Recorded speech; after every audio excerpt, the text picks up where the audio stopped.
100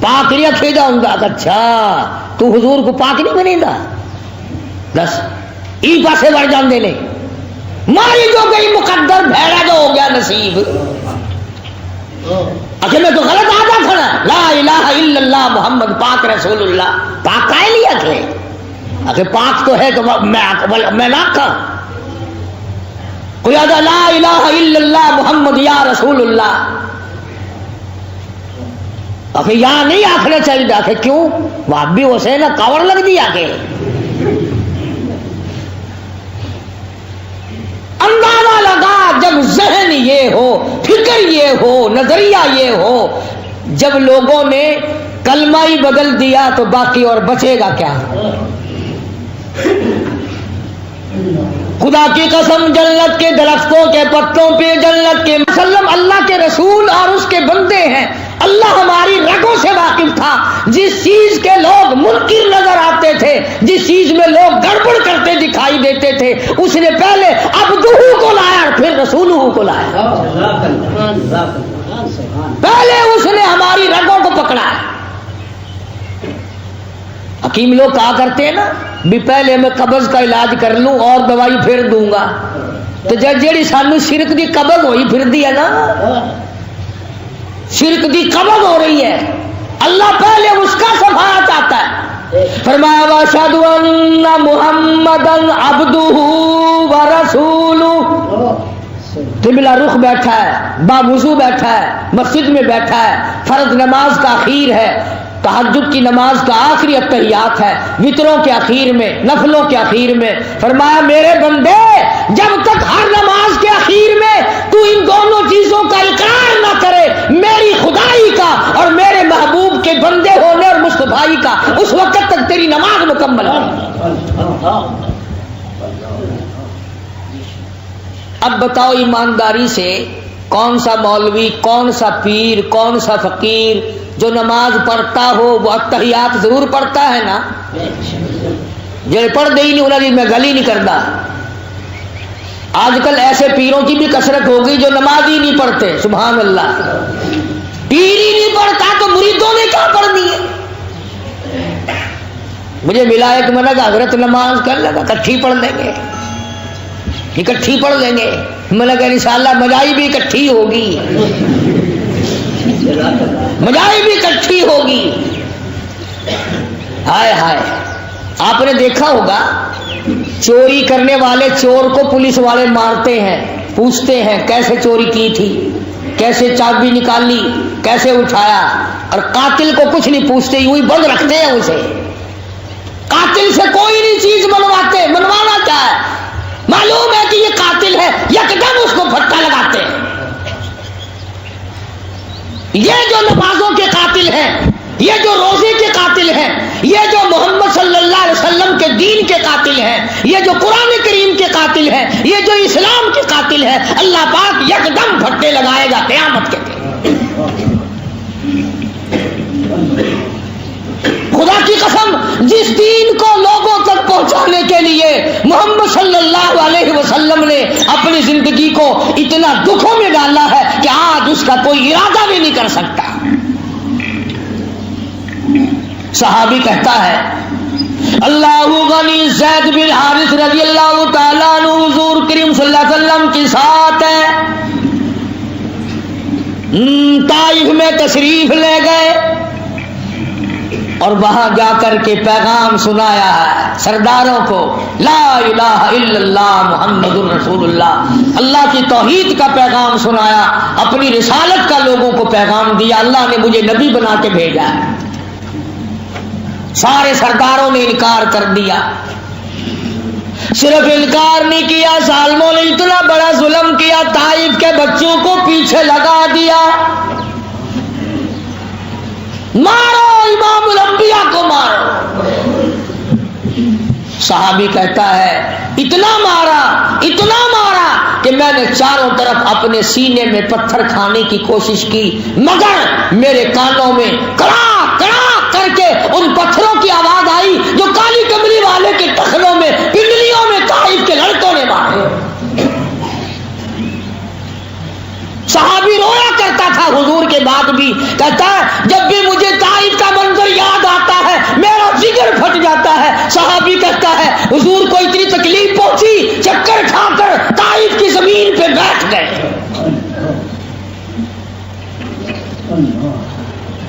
اور انہوں نے پھر بھی یہ نہیں کہا کہ چلو آرام کر لینے دو، ہاتھ پکڑ کے شہنشاہ کائنات کو دھکا دیا ہے، سرزمین طائف سے باہر نکلو، تیرا لا الہ الا اللہ ہمیں منظور نہیں۔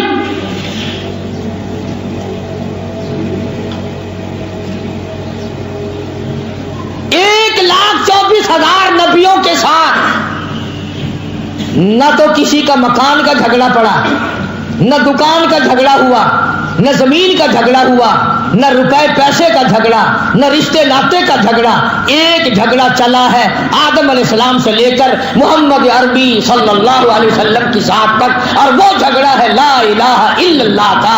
یہ سب کہتے تھے وہ ایک ہے، کوئی اس کا ساتھی نہیں، اور قوم کہتی تھی نہیں نہیں اور بھی ہیں۔ سارا جھگڑا یہی چلا۔ حضرت نوح علیہ السلام قوم کے سامنے آئے اور ان سب کے سامنے کھڑے ہو کر فرمایا یا قوم، او میری برادری، او میرے خاندان کے لوگوں، او میرے وطن کے لوگوں، او میرے ہم وطنوں، یا قوم اعبدوا اللہ، نام کی تسبیحاں پھیرو، اسی کو سدو، اسی کو سورو، اسی کو بلاؤ، وہی تمہارا سب کچھ ہے۔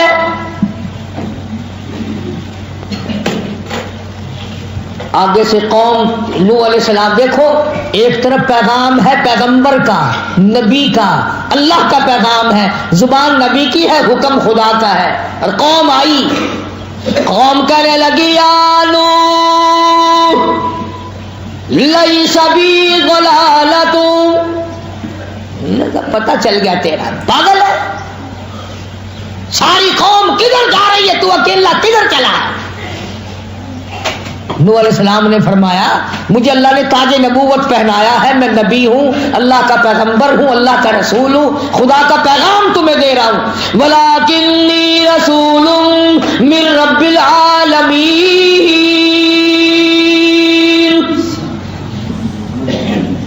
میری بات پہ یقین کرو، میں اللہ کا رسول ہوں۔ جا جا تیرے بھر کے ہزاروں دیکھ رکھے ہیں، رسول رسول بڑا بنتا ہے،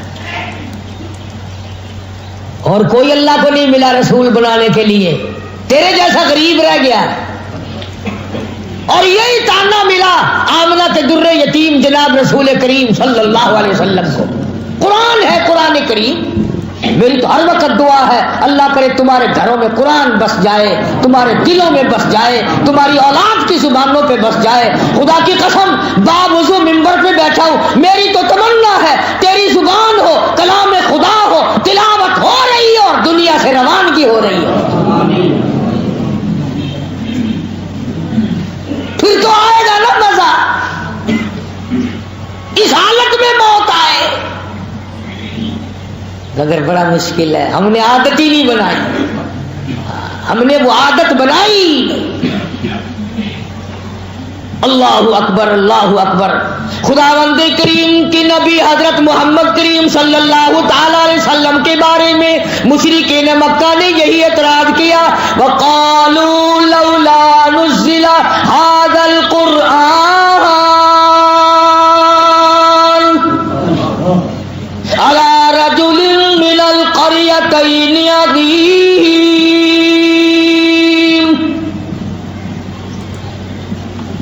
اچھا جی ہے پیغمبری کے لیے، اور کوئی کھاتا پیتا آدمی، کوئی سارے چودھری مر گئے ہیں، کوئی دولت مند نہ ملا خدا کو، جناب ملے ہیں جن کے پاس مکان بھی نہیں ہے، دکان بھی نہیں ہے، کاروبار بھی نہیں ہے، کل نوکری کرتے تھے خدیجہ کی، ساز و سامان لاتے تھے،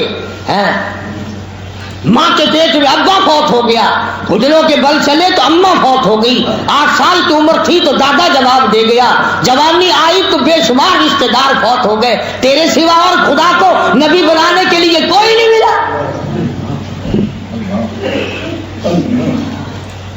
رسول کی رسالت کے لیے اور کوئی نہیں ملا۔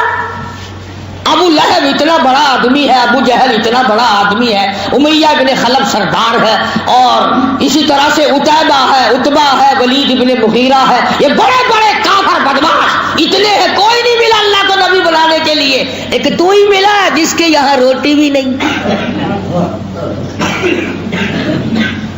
جس کے کپڑوں کا یہ عالم ہے کہ بٹن کے بجائے کانٹے چبھو رکھے ہیں۔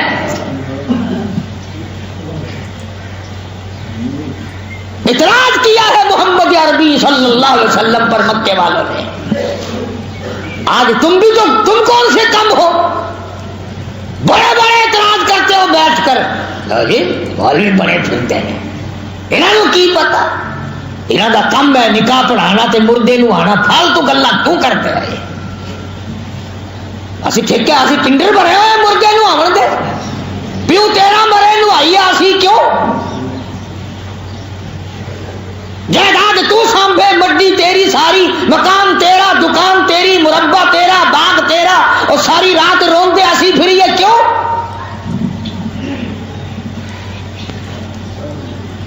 فرمایا وقالوا لولا نزل هذا القرآن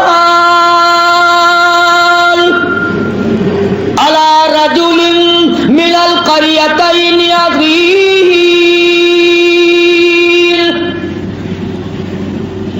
شودا یتیم غریب، گھر نہیں، در نہیں، زر نہیں، پر نہیں، دولت نہیں، کاروبار نہیں، دھندا نہیں، نبی کیسے نبی ہے؟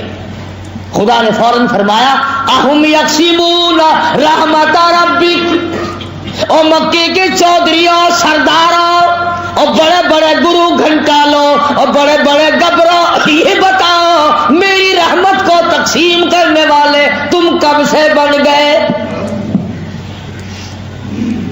یہ تو میری مرضی ہے کہ میں چاہوں تو قطرے کو سمندر کر دوں، میں چاہوں تو یتیم کو پیغمبر کر دوں۔ تم اپنی چودراہٹ کو سر پہ رکھے پھرو، کون ہوتے ہیں تم میرے نظام میں دخل دینے والے؟ نحنو قسمنا، ہم تقسیم کرتے ہیں، الم یجد کا یتیما فآوا، فرمایا مجھے اپنی کبریائی کی قسم تم سارے چودھری جہنم کے انگارے بنو گے، اور آمنہ کا در یتیم ساری کائنات کے لیے رحمت بنے گا۔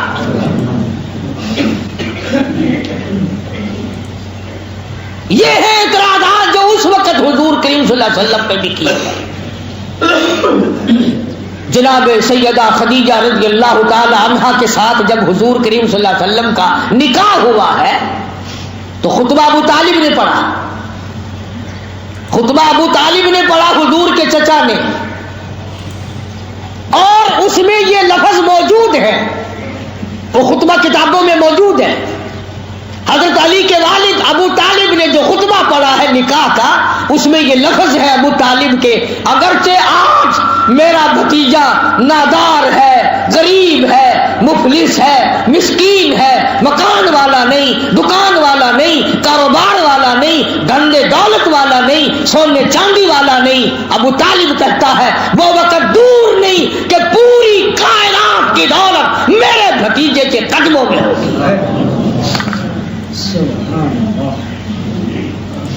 یہ وہ کہتا ہے جو ایمان بھی نہیں لایا۔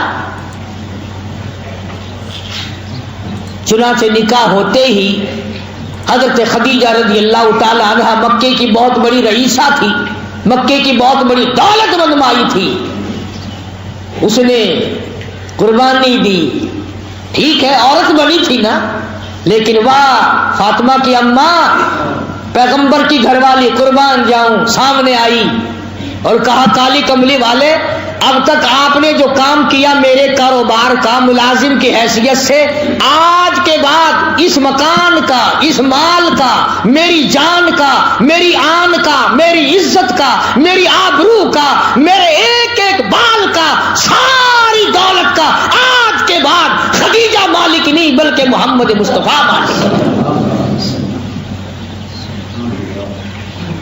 ساری دولت حضور کریم صلی اللہ علیہ وسلم کے حوالے کر دی حضرت خدیجہ نے، اور سپرد بھی زبانی نہیں کی، اگر کوئی نعوذ باللہ اور مائی ہوتی، جب حضور نے اس میں سے خیرات کی ہے نا، 2-4 دن میں جتنی حضرت خدیجہ کی دولت تھی مکے کے غریبوں میں، یتیموں میں، 2-4 دن میں سارے ٹھکانے لگا دی، سب اللہ کے نام پہ دے دی۔ کوئی اور مائی ہوتی تو آگے کہتی ہو اللہ والے تجھے کھانے پینے کی اجازت دی ہے، یوں تھوڑی دی کہ اس میں ترنگلی لگا کے اڑائی دے، کل کو میں بھی مروں گی، بچے بھی مریں گے، آپ بھی مریں گے، یہ کیا ہوا ہے؟ قربان جاؤں سیدہ خدیجہ پکی مائی تھی، کہنے لگی، کسی اور عورت نے کہا خدیجہ سے کہ یہ کیا ہوا، تو اتنی بڑی تاجرہ تھی، مکے کی رئیسہ تھی، تجھے تو فقیر بنا دیا تیرے خامد نے، سارا دن بانٹتا ہے، سارا دن لوگوں میں تقسیم کرتا ہے۔ کہنے لگی وہ اپنا تقسیم کرتے ہیں، میرا نہیں، میرا ہے ہی کچھ نہیں، سب کچھ انہیں کا ہے، وہ چاہے رکھے چاہے اللہ کے نام پر سارا کچھ اڑا دے۔ اور ہوا ہے حضرت خدیجہ نے خدا کی قسم 8 دن درختوں کے پتے چبائے۔ حضرت خدیجہ کے بھتیجے کو پتا چلا، وہ بائیکاٹ کا زمانہ جو تھا نا، بائیکاٹ کا، مکے والوں نے بائیکاٹ کیا تھا نا، 2.5 برس تک مسلمان تنگ رہے، پانی نہیں دینا، مول بھی آٹا نہیں دینا۔ تو حضرت خدیجہ کو جب 8 دن تک روٹی کے ٹکڑے کی، سیدہ خدیجہ فرماتی ہیں کہ میں نے ایک پورے ہفتے تک روٹی کے ٹکڑے کی شکل نہ دیکھی، بالکل نڈھال ہو گئی، بیمار ہو گئی۔ بھتیجا جو کافر تھا اس کو پتا چلا، روٹی لے کے چلا، ابو جہل نے دیکھ لیا، کہنے لگا کدھر؟ لگا میری پھوپھی بڑی تنگ ہے، تھوڑی سی روٹی دینے چلا ہوں۔ کہنے لگا لڑائی ہوگی سارے مکے کی اور تمہاری۔ اندازہ لگا خبردار ایک لقمہ نہیں جانے دوں گا، محمد صلی اللہ علیہ وسلم کو، ان کے غلاموں کو، گھر والوں کو، ماننے والوں کو یوں ہی ماریں گے، بھوکے پیاسے، ایک لقمہ پہنچانے کی اجازت نہیں۔ بھتیجے کو بھی غصہ لگا، پھر تو آپس کی بات بڑھ گئی نا، وہ کہنے لگا میں اس بات کو نہیں جانتا کہ وہ مسلمان ہے تم کافر ہو، میری پھوپھی ہے، میں اس کا بھتیجا ہوں، میں نے سنا ہے بھوک کی وجہ سے خدیجہ کی آواز نہیں نکلتی، نڈھال ہو گیا ہے معاملہ، اور میری پھوپھی کی بیٹیوں کی آواز نکلنی بند ہو گئی، سیدہ فاطمہ پتے چبا چبا کے تھک گئی ہیں۔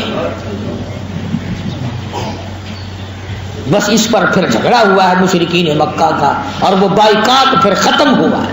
تو بتانا یہ چاہتا تھا کہ بڑی سے بڑی مصیبت میں جب آدمی آتا ہے، پھر لا الہ الا اللہ محمد الرسول اللہ پہ پابند رہے، پھر بات بنتی ہے۔ ابن عباس، ابن مسعود رضی اللہ تعالی عنہما، حضرت معاذ، اندازہ لگا ان نوجوانوں کا کتنا بڑا مقدر ہوگا جن کو حضور 3 دفعہ بلائیں۔ یوں فرمایا یا معاذ، اے معاذ، عرض کیا لبیک و سعدیک۔ حضرت نے آواز دی اور معاذ نے کہا میں حاضر ہوں۔ پھر آواز دی حضور کریم صلی اللہ علیہ وسلم نے یا معاذ، پھر عرض کیا لبیک و سعدیک، میرے آقا میں حاضر ہوں۔ پھر تیسری مرتبہ حضور نے آواز دی یا معاذ، عرض کیا لبیک و سعدیک۔ آپ کا 3 مرتبہ آواز دینے کا مقصد یہ نہیں کہ معاذ حضور سے دور تھا، نہیں، ایک سواری پہ سوار ہے، آکے اگلی طرف شہنشاہ کائنات سوار ہیں، پچھلی طرف معاذ بیٹھے ہیں، دور نہیں ہے، ایک سواری پہ سوار ہیں۔ مطلب یہ ہے معاذ ایسی بات تجھے بتانے لگا ہوں، توجہ کر، دھیان کر۔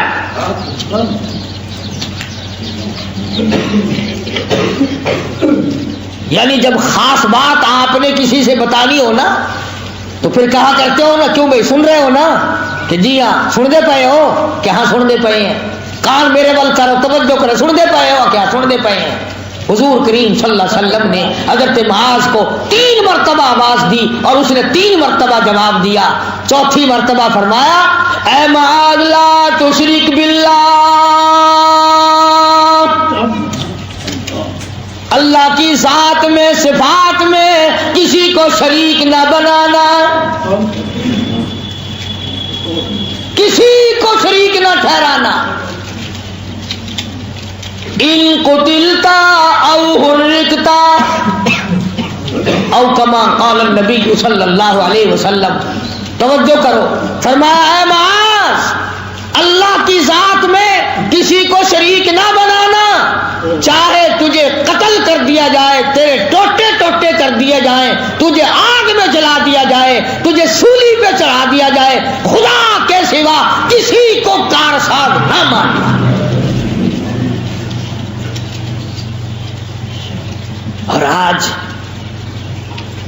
ایک مرتبہ بس کوئی عورت یہ آواز لگا دو کہ فلاں جگہ جانے سے فلاں کام بنتا ہے پھر دیکھو ٹول کے ٹول چلتے ہوئے دین ختم ہو گیا اسلام کی عظمت نکل گئی قرآن کریم کے احکام لوگوں کے دلوں سے رخصت ہو گئے تبھی تو یہ ساری چیزیں ہمارے سامنے آج ملک میں کتنا بازار گرم ہے شرک کا جہاں دیکھو بیٹھے ہیں سبحان اللہ کیا مارکیٹ لگے گا جو درباروں میں مارکیٹ لگا ہوا ہے بہترین مارکیٹ ہے اگلے دن مجھے ایک مولوی صاحب ملے کہنے لگے کہ تم بڑے ظالم لوگ ہو نہ کھاتے ہو نہ کھانے دیتے ہو میں نے کہا ہوا کیا کہنے لگا ادھر ریاست میں ٹوٹی پھوٹی خانقاہ پڑی تھی میں نے وارثوں کو بلایا اور 3000 میں سودا کر لیا 3000 ان کو دیے 4-5 ہزار خانقاہ کی درستگی پہ خرچ کیے پہلا ہی عرس کیا مجھے 50,000 بچ گئے مالک جو تھے وہ بے ایمان ہو گئے واپس لے لی خانقاہ بتاؤ ایک کاروبار ہے کاروبار اللہ کا قرآن تجھے ہر وقت یہ کہتا وَأَقِیمُوا الصَّلَاةَ وَآتُوا الزَّکَاةَ وَارْکَعُوا مَعَ الرَّاکِعِینَ نماز پڑھ زکات دے رکوع کر اللہ کے حضور میں سجدہ کر جھولی پھیلا اپنی مشکلوں کی آسانی کی دعا مانگ اپنی پریشانیوں کی آسانی کی دعا مانگ وہی کرے گا وہی قطرے قطرے کا مالک ہے ذرے ذرے کا مالک ہے پتے پتے کا مالک ہے ایک ایک سنگریزے کا مالک ہے یہ سورج چاند سورج کا نظام سارا اسی نے چلا رکھا ہے وہی ختم کر دے گا جب یہ عقیدہ بن جائے پھر لا الہ الا اللہ کی عظمت دیکھو پھر اس کی برکتیں دیکھو یہ الگ بات ہے کہ کچھ دیر کے لیے آدمی کو تکلیف پہنچے کوئی پرواہ نہیں صحابہ کرام جب بھی کسی بادشاہ کے دربار میں جاتے نا یہود و نصارہ جو بادشاہ ہوا کرتے تھے ان کے دربار میں جب جاتے تو ان کی تمام قوت و ہیبت سے بے خوف ہو کر جاتے بالکل بے خوف ہو کر جاتے اور لا الہ الا اللہ محمد رسول اللہ پڑھتے جاتے کہتے جاتے کلمے میں بھی لوگ برکت جانتے تھے حضور کریم صلی اللہ علیہ وسلم کی ہر چیز میں برکت جانتے تھے سیدنا سیف اللہ حضرت خالد ابن ولید رضی اللہ تعالی عنہ مسلمانوں کا سب سے بڑا بہادر جرنیل جس نے تقریباً 100 جنگ لڑی 100 جنگ لڑی ہے حضرت خالد بن ولید رضی اللہ تعالی عنہ نے اور اپنی پگڑی میں سرکار مدینہ صلی اللہ علیہ وسلم کی ریش مبارک کے منہ مبارک یعنی حضور کے بال رکھے ہوئے تھے جن کو اس پگڑی کو سر پہ اوڑھ کر ٹوپی اوڑھ کر جنگ کیا کرتا تھا خالد اور لوگوں خالد نبی کے بالوں میں برکت جانتا تھا آج تم نبی کے لائے ہوئے قرآن میں برکت نہیں جانتے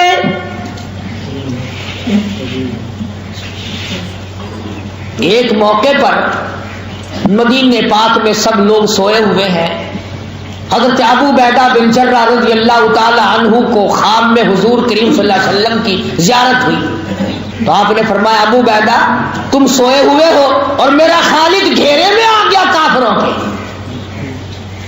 میرا خالد گھیرے میں آ گیا۔ ابو عبیدہ فوراً اٹھے اور اعلان کیا مدینے میں آؤ انصار مہاجرین آؤ کھڑے ہو جاؤ، خالد بن ولید گھیرے میں آ گئے۔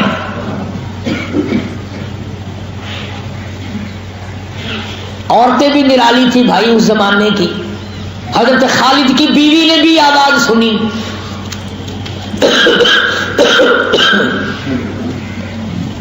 ام تمیم اسماعی کا نام ہے رضی اللہ تعالی عنہ، اللہ اللہ کہنے لگی نہیں نہیں نہیں نہیں نہیں نہیں نہیں، خالد کو کوئی گھیرے میں نہیں لا سکتا، میرا خالد شیر ہے، بہادر ہے، جرنیل ہے، سیف اللہ ہے، حضور کا دیا ہوا لقب ہے، خالد گھیرے میں نہیں آ سکتا۔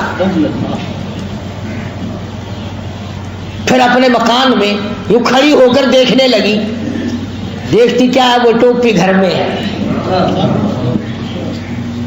کہنے لگی اب صحیح ہے خالد گھیرے میں آ گیا ہوگا، وہ چیز جو اس کے سر پہ ہوا کرتی تھی وہ تو یہاں ہے۔ کتنی بڑی قدردان مائی ہوگی، آج کے زمانے کی عورت ہوتی نا وہی بیٹھ کے رونا شروع کر دیتی، ہائے ہائے ہائے ہائے او ہویا کی ہے، اکھے ٹوپی تھوئی رہ گئی ہے، کوئی پچاؤ لے جاؤ، بھاگ نسو بھجو۔ مائی نے ٹوپی اپنی بغل میں دبائی، برقع لیا، گھوڑا لیا، تلوار لی۔ صحابہ تو ابھی تیاری کر رہے ہیں مدینے میں، اور یہ برقع پوش نوجوان گھوڑا تیز دوڑا دیا، ادھر جا رہی ہے جدھر جنگ ہوا۔ صحابہ کہنے لگے یہ کون ہے بھی برقع پوش نوجوان، اتنا تیز گھوڑا دوڑا رہا ہے یہ۔ صحابہ کو شبہ پڑا کہ یہ ان کافروں کا کوئی آدمی نہ ہو جس نے خالد گھیرے میں لے رکھا ہے، پکڑو اسے۔ صحابہ کرام نے گھوڑے دوڑائے، او تیز دوڑائے، گھوڑا روک لیا ام تمیم کا اور کہنے لگے تو کون ہے؟ کہنے لگی نہ روکو میں خالد کی گھر والی ام تمیم ہوں، ٹوپی پہنچانے چلی ہوں، میرا خالد رضی اللہ تعالیٰ عنہ وہ منہ نبی صلی اللہ علیہ وسلم والی ٹوپی بھول گیا ہے۔ توجہ کرنا، وہ صحابہ کہنے لگے تو عورت ذات ہے، لا ہمیں دے ہم پہنچائیں گے۔ کہنے لگی ہاں اگر یوں دیتی تو مدینے میں دے دیتی، تمہیں کیا قدر ہے میرے خالد کی، تم نہ جانے کس کس کے ہاتھ کر دو گے اس تک نہیں پہنچے گی، بے شک عورت ہوں پر خالد کی قدردان ہوں، جان دے دوں گی، ٹوپی اور کسی کو نہیں دوں گی، اپنے ہاتھ سے خالد کے سر پہ رکھ کے آؤں گی۔ تیز گھوڑا دوڑایا ہے۔ ادھر جس فوج نے حضرت خالد بن ولید رضی اللہ تعالی عنہ کو گھیر رکھا تھا، ام تمیم نے جا کر تلوار سے حملہ کر دیا۔ اے نہیں عورتوں والا کردار ادا نہیں کیتا، اوے سونیا، اوے بچیو، اوے میں ایک مائی ہاں ترس کرو، میں کو ملاؤ جڑا تواڈے وچ اندر پھسیا ہویا ہے۔ اے نہیں، تلوار سے اللہ اکبر تلوار چلائی ہے، خالد بن ولید کی گھر والی نے گاجر مولی کی طرح کافروں کو کاٹ کے رکھ دیا۔ اب تم کہو گے کیسے کاٹ دیا؟ ارے جو ٹوپی خالد کے سر پہ ہوتی تھی اب وہی ٹوپی ام تمیم کے سر پہ ہے نا، وہ چیز اب اس کے پاس ہے۔ حضرت خالد رضی اللہ تعالیٰ عنہ دیکھ رہے ہیں کہ ہے بھی برقع پوش، یہ ہے کون جو گاجر مولی کی طرح کافروں کو کاٹ رہا ہے؟ جب صفوں کو توڑتی ہوئی چیرتی ہوئی آگے پہنچی، حضرت خالد نے آگے بڑھ کے پوچھا تو کون ہے؟ نقاب اٹھا کے کہنے لگی خالد تیری گھر والی ام تمیم ہو، یہ ٹوپی لے کے آئی ہو جو تو بھول آیا ہے۔ یہ لکھا علماء نے، ادھر خالد کے سر پہ ٹوپی آئی، ادھر کافروں کی صفے پلٹ کے رکھ دی۔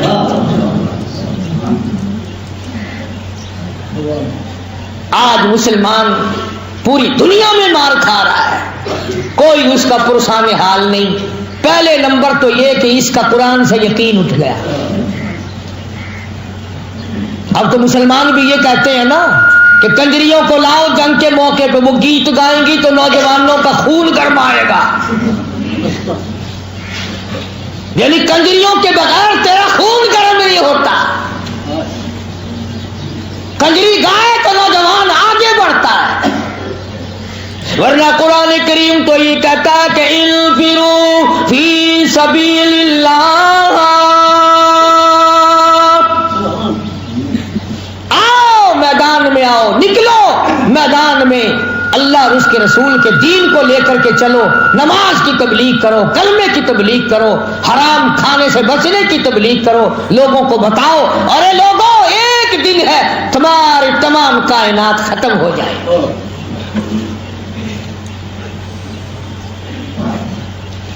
یہ کلمے والی جو بات ہے اس کو تو ذہن میں کم سے کم بٹھا لو۔ کئی لوگ کہتے ہیں جی بڈھی ماں کا ادب سانو ملحوظ ہے، کیڑا کلمہ صحیح کرائے۔ اچھا تو ماں کو کلمہ یاد کراتے ہوئے تو شرماتا ہے، اور یہ بغیر کلمے کے مرے گی، تجھے گوارا ہوگی یہ بات؟ اس لیے اس اتنی بڑی دولت اور اتنی بڑی عظمت کو سنبھالنا چاہیے، اس کی قدر کرنی چاہیے، اس کی عادت بنانی چاہیے کہ چلتے پھرتے اٹھتے بیٹھتے آدمی کی زبان پر لا الہ الا اللہ، لا الہ الا اللہ، محمد الرسول اللہ، یہ جاری رہے گا تو بات بنے گی۔ ایک اور حدیث میں ہے کہ جو آدمی کلمے کا عادی بن جاتا ہے اور ہر وقت اس کی زبان پر اللہ کا نام جاری رہتا ہے، اللہ پاک یوں فرماتے ہیں پھر میری غیرت گوارا نہیں کرتی کہ اس کو جہنم کی طرف جانے دوں۔ اللہ اکبر، سبحان اللہ سبحان اللہ۔ دوستو یہ تھا آج کا دلچسپ بیان، اور آخر میں آج ہم آپ سے شیئر کریں گے مختصر سی گفتگو حضرت علی رضی اللہ تعالیٰ عنہ کی شان و عظمت پر، لیکن اس سے پہلے قاری صاحب کے بیان کی آخری جو بات ہے اس کے اباؤٹ ہم آپ سے مختصر سی گفتگو کریں گے کہ دیکھیے دوستو، ایک کتا تھا اور وہ اپنے مالک کا در نہیں چھوڑ رہا، اسے روٹی نہیں ملتی وہ پھر بھی نہیں چھوڑتا، بہت دن نہیں ملتی لیکن وہ بس بیٹھا ہے، وفا کر رہا ہے۔ اور یہ انسان کے لیے ایک بہت بڑا سبق ہے کہ آج ہم لوگ اگر ہماری اول تو اتنی خواہشیں ہیں اور وہ سب کی سب اپروکسیمیٹ پوری ہو جاتی ہیں، لیکن اس کے باوجود ہم اپنے رب کی جانب نہیں جاتے، اس کے حکموں کی تعمیل نہیں کرتے، اور دوسری جانب وہ کتا کہ جس کو کھانے کے لیے بھی مالک کئی بار نہیں دیتا لیکن وہ اس سے وفا کرتے ہی جا رہا ہے۔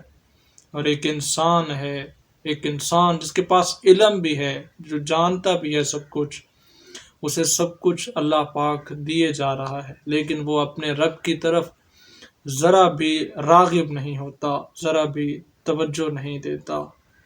اور بے شک انسان کس قدر بڑی غفلت میں ڈوبا ہے، ڈوبتا جا رہا ہے۔ اللہ اکبر، یہ بہت بڑا دوستو پوائنٹ ہے، میں امید بھی کرتا ہوں اور یہ آپ سے درخواست بھی کرتا ہوں ضرور اس کے بارے میں سوچیے گا۔ آخر میں آج ہم آپ سے شیئر کریں گے خارجیوں کی سازش۔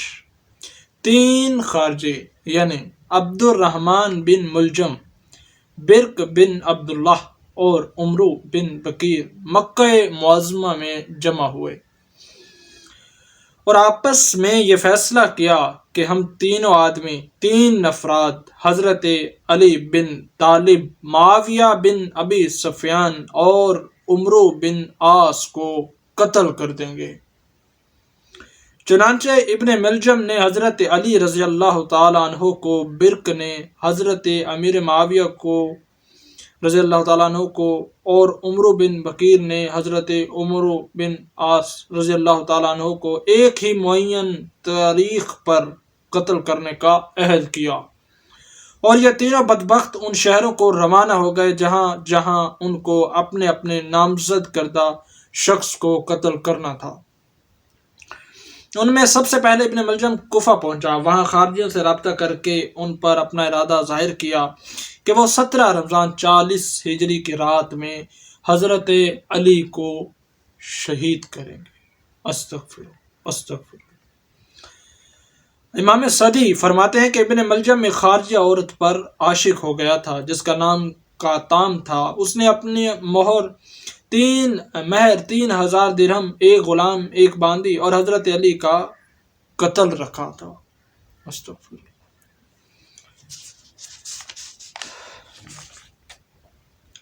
3000 درہم، ایک غلام، ایک باندی اور حضرت علی کا قتل، تو آپ کے قتل سے بڑھ کر کوئی مہر نہیں ہو سکا، اور ابن ملجم نے جو آپ کو دھوکے سے قتل کیا تو اس سے بڑھ کر کوئی قتل نہیں ہو سکتا۔ آپ کی شہادت۔ حضرت علی مرتضیٰ رضی اللہ تعالیٰ عنہ نے 17 رمضان 40 ہجری کو علی صبح بیدار ہو کر اپنے بڑے صاحبزادے حضرت امام حسن سے فرمایا، آج رات خواب میں رسول اللہ کی زیارت ہوئی تو میں نے عرض کیا، یا رسول اللہ، آپ کی امت نے میرے ساتھ کجروی اختیار کی ہے اور سخت نزاع برپا کر دیا ہے۔ حضور نے فرمایا، تم ظالموں کے لیے دعا کرو، تو میں نے اس طرح دعا کی، یا الہ العالمین، تو مجھے ان لوگوں سے بہتر لوگوں میں پہنچا دے اور میری جگہ ان لوگوں پر ایسا شخص مسلط کر دے جو برا ہو۔ ابھی آپ یہ بیان ہی فرما رہے تھے کہ ابن نباہ مؤذن نے آواز دی، الصلاۃ الصلاۃ۔ حضرت علی رضی اللہ تعالیٰ عنہ نماز پڑھانے کے لیے گھر سے چلے۔ راستے میں لوگوں کو نماز کے لیے آواز دے دے کر آپ جگاتے جاتے تھے کہ اتنے میں ابن ملجم آپ کے سامنے آ گیا اور اس نے اپنی اچانک تلوار سے بھرپور وار کر دیا، اور وار اتنا سخت تھا کہ آپ کی پیشانی کمپٹی تک کٹ گئی۔ استغفر اللہ۔ اور تلوار دماغ پر جا کر ٹھہری۔ شمشیر لگتے ہی آپ نے فرمایا، فزت برب الکعبۃ، یعنی رب کعبہ کی قسم میں کامیاب ہو گیا۔ آپ کے زخمی ہوتے ہی چاروں طرف سے لوگ دوڑ پڑے اور قاتل کو پکڑ لیا۔ اللہ اکبر۔ دوستو، یہ تھا آج کا دلچسپ قاری حنیف ملتانی صاحب کا خوبصورت بیان، اور آخر میں یہ مختصر سی گفتگو جو ہم نے آپ سے شیئر کی۔ آخر میں گزارش ہے، چینل کو ضرور سبسکرائب کرتے جائیے تاکہ یہ بیانات آپ تک بر وقت پہنچتے رہیں۔ ملیں گے انشاءاللہ ایک نئے بیان میں۔ اللہ حافظ۔